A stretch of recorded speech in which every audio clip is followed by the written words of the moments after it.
So, hi, welcome to the very last, actually, in this series around making it your own with Dot B. It's lesson 9. A really warm welcome to Richard. Hi, Faye. Good to be back. Thank you The for being last here. one.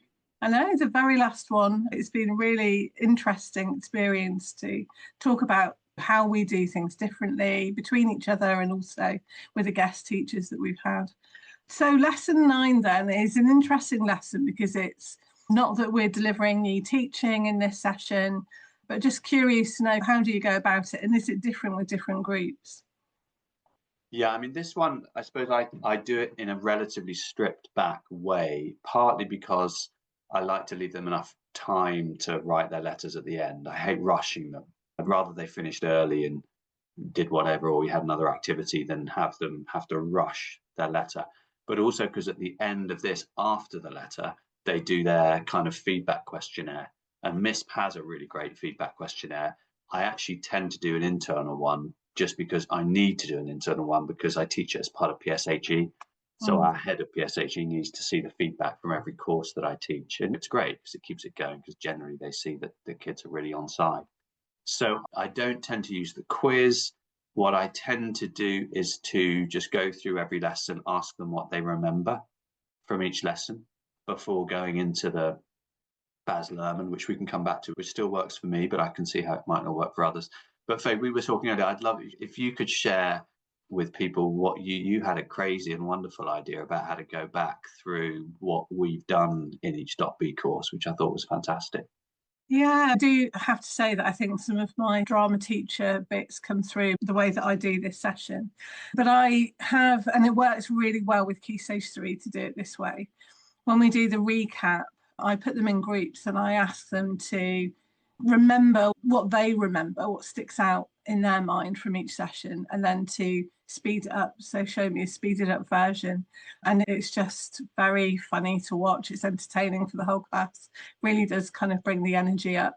And you have people rushing through like chocolate, chili, yuck, and running through from one thing to another.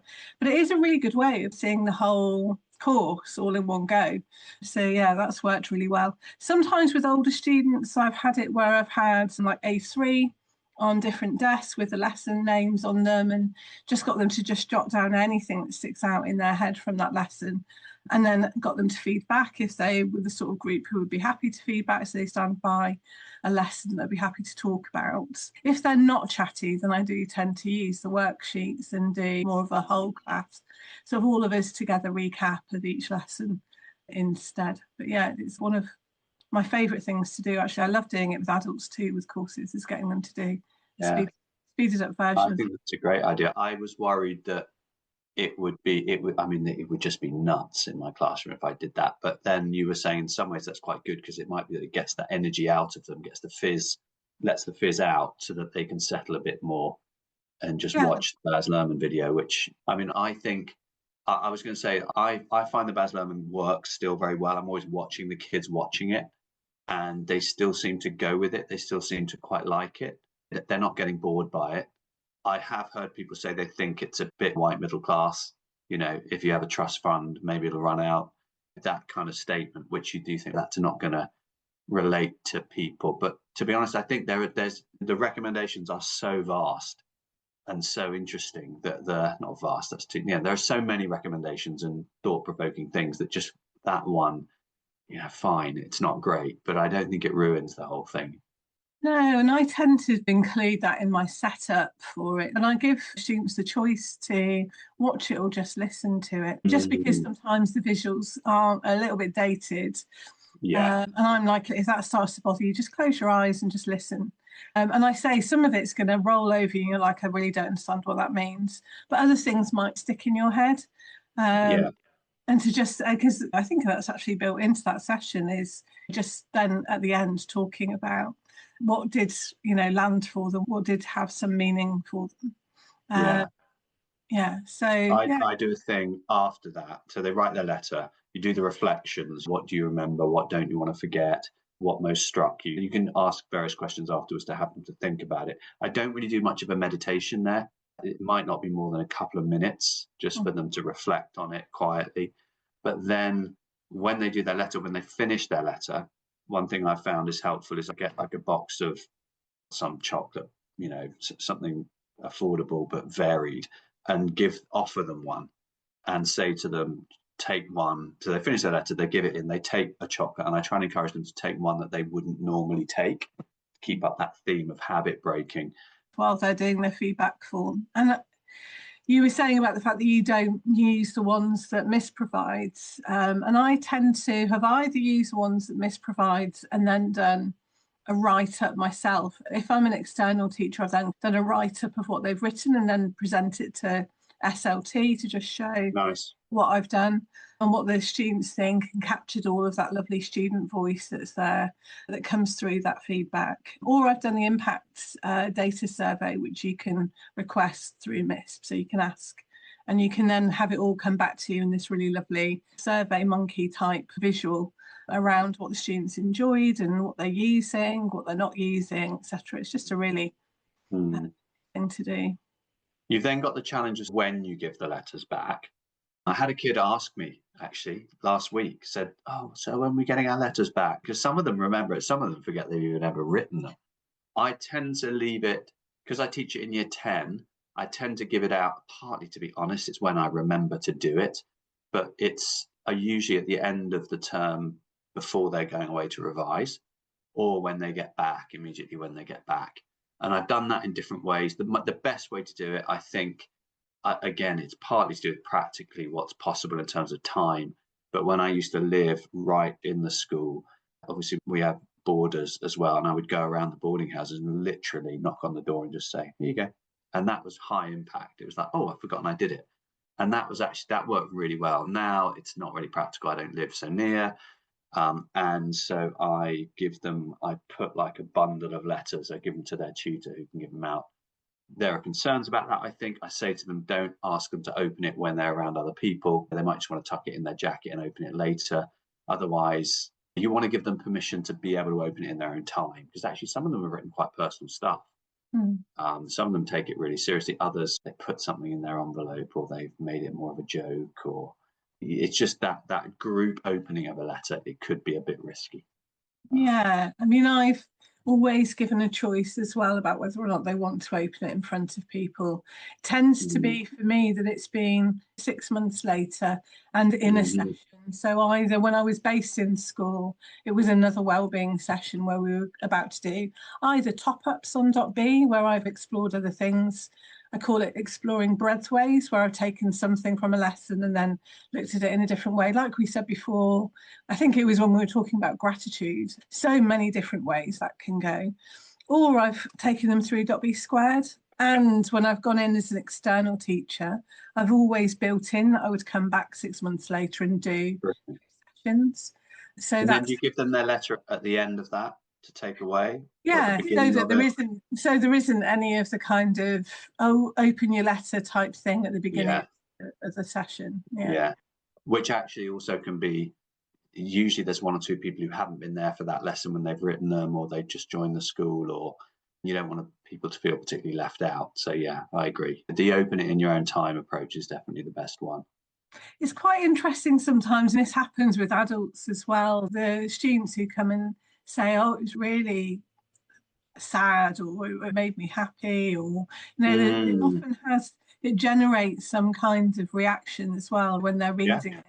I'm just always amazed by the feedback that comes back from those as well, where I thought they've probably written like 3 words. Actually, when it has been something meaningful for them, it's quite powerful.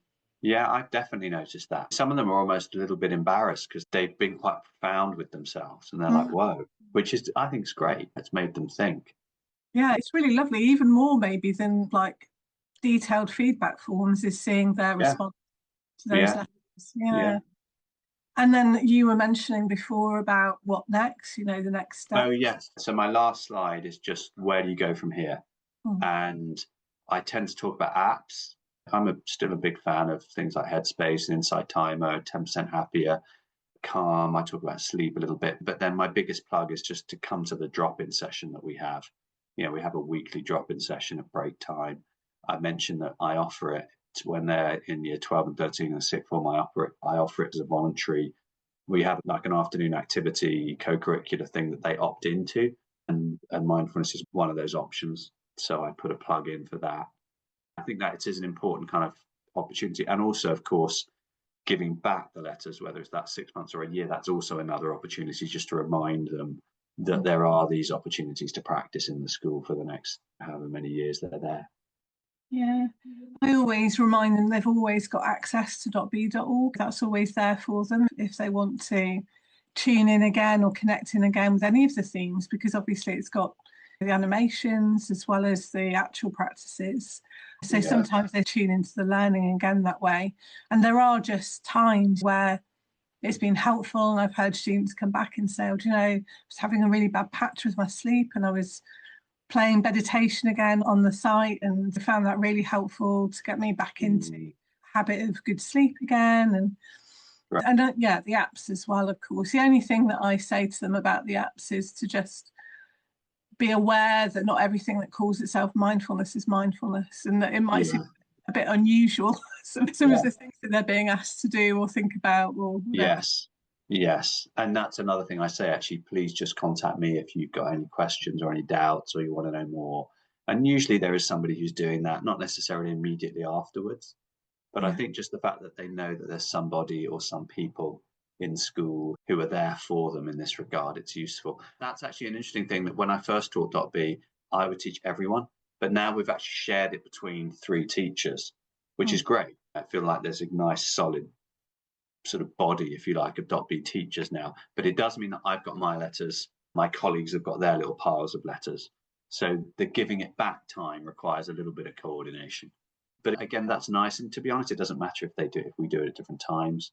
It's whatever works with that particular group that you've been working with. And they also come to the drop-in sessions, which works well. I was going to say that I think as we come to the end of the last talk, what I've found so interesting is I feel like I've learned so much about how other people, every single lesson of these we've done, just like now with you talking about how you do it, like on fast forward, going through what they've learned. I just feel like I've come away from this with a lot more ideas. Actually, that's just a really great opportunity. So thank you for giving it to me to just say, if you have been watching this and you're like, oh, well, I do that this way, or that's what I do in that lesson, please do send along your ideas. The email address to send it to is research@mindfulnessinschools.org, and we will pop up your ideas onto the Make It Your Own page for .b. Thank you, Faye, for sharing these and hosting them, because it was your idea to do this. And I personally just really enjoyed it, but I hope that other people get a lot from this. And a big thank you to all the guests that have been on this as well. Yeah, massive thank you to all the guests, and just really appreciated having your company along the way with all of it, and really interesting to hear things I've not heard you share before. So thank you. Yeah. No worries. Thank you.